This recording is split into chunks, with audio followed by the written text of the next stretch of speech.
A lot of power is thinking ahead 2 or 3 moves ahead. And in order to think several moves in advance, you know what your intentions are. You know where you're going to go in 6 months, right? And so you have to have a vision of where you're headed. But you have to keep everybody else in the dark so that they can't predict what's happening next. So part of concealing intentions, part of business, part of power is the ability to think strategically, to think in advance, to think several moves in advance. And that means having intentions, having moves that you've planned out, but you want to keep other people on their heels. They don't know where you're going to go next. Talking less creates an aura of power. It makes you look larger than you actually are. It makes you make people think he's mysterious. He or she is mysterious. When you talk a lot, I don't know if you've noticed this, but people who talk a lot, there's something insecure about them. If you can't control your own mouth, if you can't control that, then what can you control? You can't control your emotions. You can't control your behavior. It signals weakness and insecurity. Whereas talking less, you're not going to say something stupid. And then when you do speak it, it's going to carry a lot of weight down to the baseline of every human being. We're all actors. Some are good actors. Some act more. Some are bad actors. But I always tell people, if you look at children 3 or 4 years old, or you remember your own childhood, you were constantly pretending. You were constantly acting to your parents. You would act like an angel to get something that you wanted. You'd act all sweet and innocent because you wanted some candy. We wanted some game. Being an actor is part of human nature. It's deeply ingrained in all of us because we're a social animal. If you went around just speaking everything that you thought, you would offend everyone around you, right? If you told somebody that their clothes are ugly, that they look fat, that their ideas are stupid, they're going to hate you. You're not going to get very far in life. So you learn at an early age to control what you say, to control who you are, to control what you do. That's how we all are. We're different in front of our Father than we are with our friends, right? So get over this notion that we can all just hang out and just be who we are. You're never being who you are. You're always acting to some degree. People rise to power. They become a CEO. They become a leader. They become a president or whatever based on certain qualities that they have a strength. It could be aggression. It could be being a people pleaser, being just very empathetic. It could be having a populist touch. It could be good with words and order. That's their strength. They use that and they get a lot of power because they're good at it. They don't have to think about it. It's almost natural to them. They get to a position of power and now the world is changing. Your rivals are changing. The business world is changing. And you're still holding on to that one quality that brought you to the top. You're still thinking that my aggression or that my being popular and pleasing everybody or my speaking well, and you keep holding on to that and the world has passed you by and you're weak. And Machiavelli said, if I could create the monster, the Frankenstein of a leader in business or politics, whatever, it would be somebody who could change with the times, who they rose to power based on a strength. They see that it's not quite the right quality and they adapt and they become and they move with the times. He compared it to a river, right? And you're kind of moving like the water. You're flowing with this river and that's power. But being rigid and having a form and having a strategy that you always rely on and having a personality that you always exude to the world and perform as is weak because you can't adapt. I mean, think of your business in the last 3 years. Can you begin to imagine all the incredible shifts that have occurred in just that time? And so in order to gain people's attention, people get very bored, right? They get very bored very quickly if you're always the same. If you always have one note, they're like children who've been continually stimulated with all kinds of new and exciting new toys, right? And you're vying for their attention, okay? If you're always the same, if you're always doing the same, if you're always appearing the same, they're going to get bored with you and they're going to look for something else. So you have to be mysterious. You have to withdraw. If you withdraw and you're not always vying for their attention, you disappear for a month. You don't post anything, or you post something that's maybe a little bit enigmatic where they're not quite sure what you mean. Suddenly, they're going to pay attention to you. Michael Jackson was very good about that. Part of it was his personality, but he would withdraw. People don't understand Michael Jackson was a real kind of power person. He really is interested in the game of power. In fact, I've said this before in other podcasts. He had the 48 Laws of Power, and when he died, they auctioned his copy of the book, and it had all of these notes in it. He had annotated it completely with his own notes, so he was very interested, but before the book came out, he understood the game of power, and he understood sometimes you have to withdraw. Sometimes you have to be one of those movie stars like Greta Garbo who disappears for 6 months, a year, or 2 years. People start thinking, what's he up to next? When's his next album going to be out? What's it going to be about? Even Beyonce plays the game like that.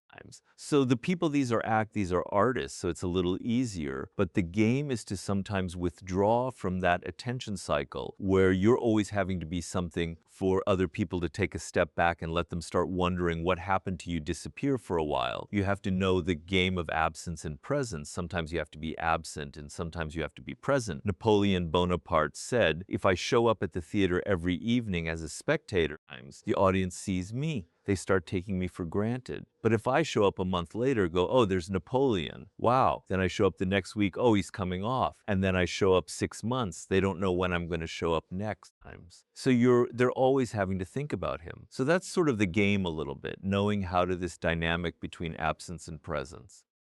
So there are times when you need to apologize, and the apology has to be sincere, and it has to be not the usual thing where I don't know what came over me. That's not who I am. That just happened once. No, you acknowledge that you made a mistake, right? That you did something wrong, and you show genuine contrition.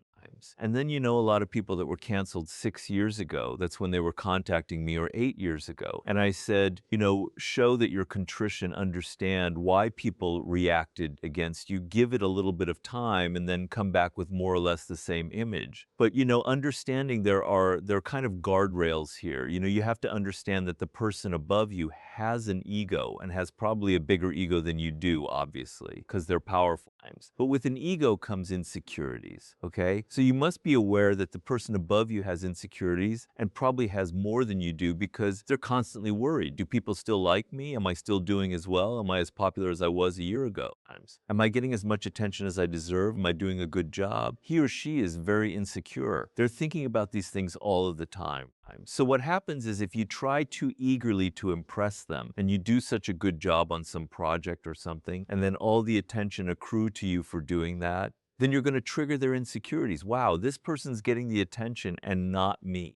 Maybe they're after my job. Maybe they're more popular than I am. They're not going to consciously think this because they don't want to admit that they're insecure. But unconsciously, they're worried about you. They're thinking things that maybe you're a threat, right? And slowly they're going to build up kind of resentment towards you. And what will happen is you'll probably be fired or you'll be demoted. So if you work hard on a project for somebody else from somebody higher up in your group and you do a great job, you need to tone it down a little bit. Don't take so much credit. Let them bask a little bit in the glory. Let them have the attention. Yes, they're the genius behind the project. I was just executing their desires that makes them suddenly go, wow, this person, you understand that they did a great job, but they're being a little bit humble. They're giving you the attention which you deserve anyway because you think you do. Okay? But if you're too weak about it, if you're too humble, if you're going, oh, you don't take credit at all, you weren't involved in it at all, that makes you look weak, right? So you have to be kind of nuanced. You have to do a good job. You have to try really hard. You have to do the best that you can.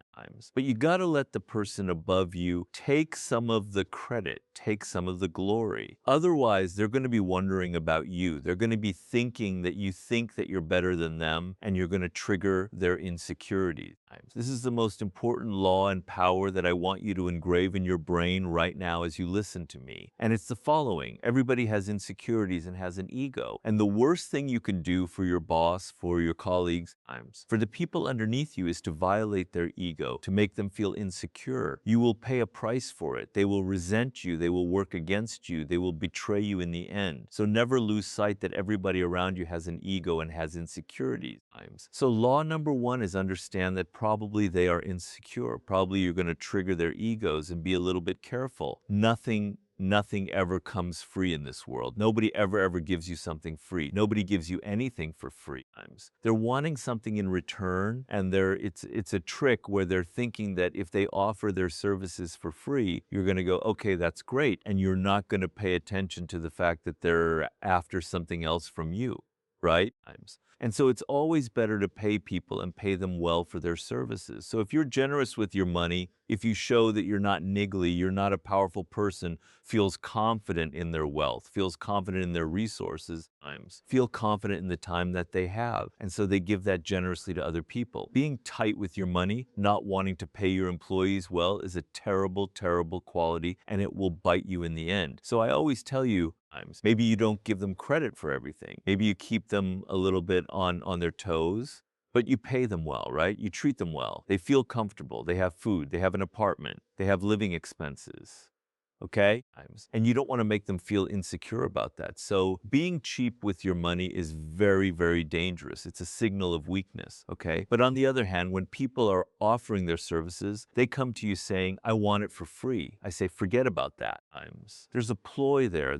They're after something. But if somebody comes to you and says, Robert, I really want to work for you. I think I could be a really great researcher, and this is what I'm worth. Then you see that they have some experience and you try them out and you pay them. That's going to be a good relationship moving forward. The single most important skill to master is to be more focused outwardly. So a problem that you have is you're always inside yourself.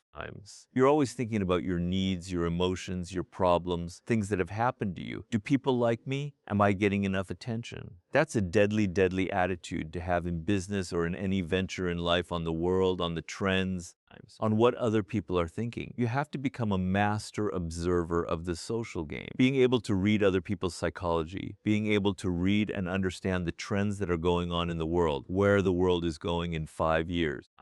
So get outside of all your emotions and your feelings and, oh, I'm not getting this. Oh, I'm such a victim. Oh, people don't like me. And be laser focused on other people, what they need, what they're thinking, what they're feeling.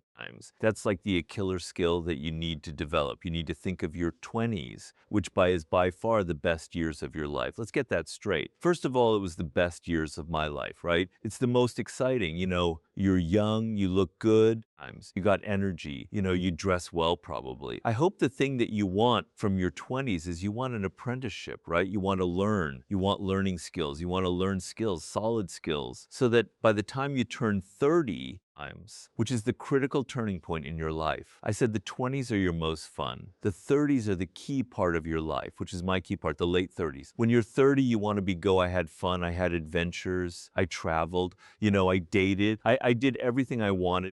But I also learned things. I learned A, B, and C skills. You don't have to learn just one skill. You can learn 3 skills, 3 things that you master that you spent 7 years going into deeply. But if you wasted your 20s, if you just had fun, if you just did whatever you wanted to, by the time you hit 30, nothing will stick together. Nothing will cohere. You've been stretched too thin. But if you're linear laser focused, I'm just going to go to Goldman Sachs. I'm going to get a job.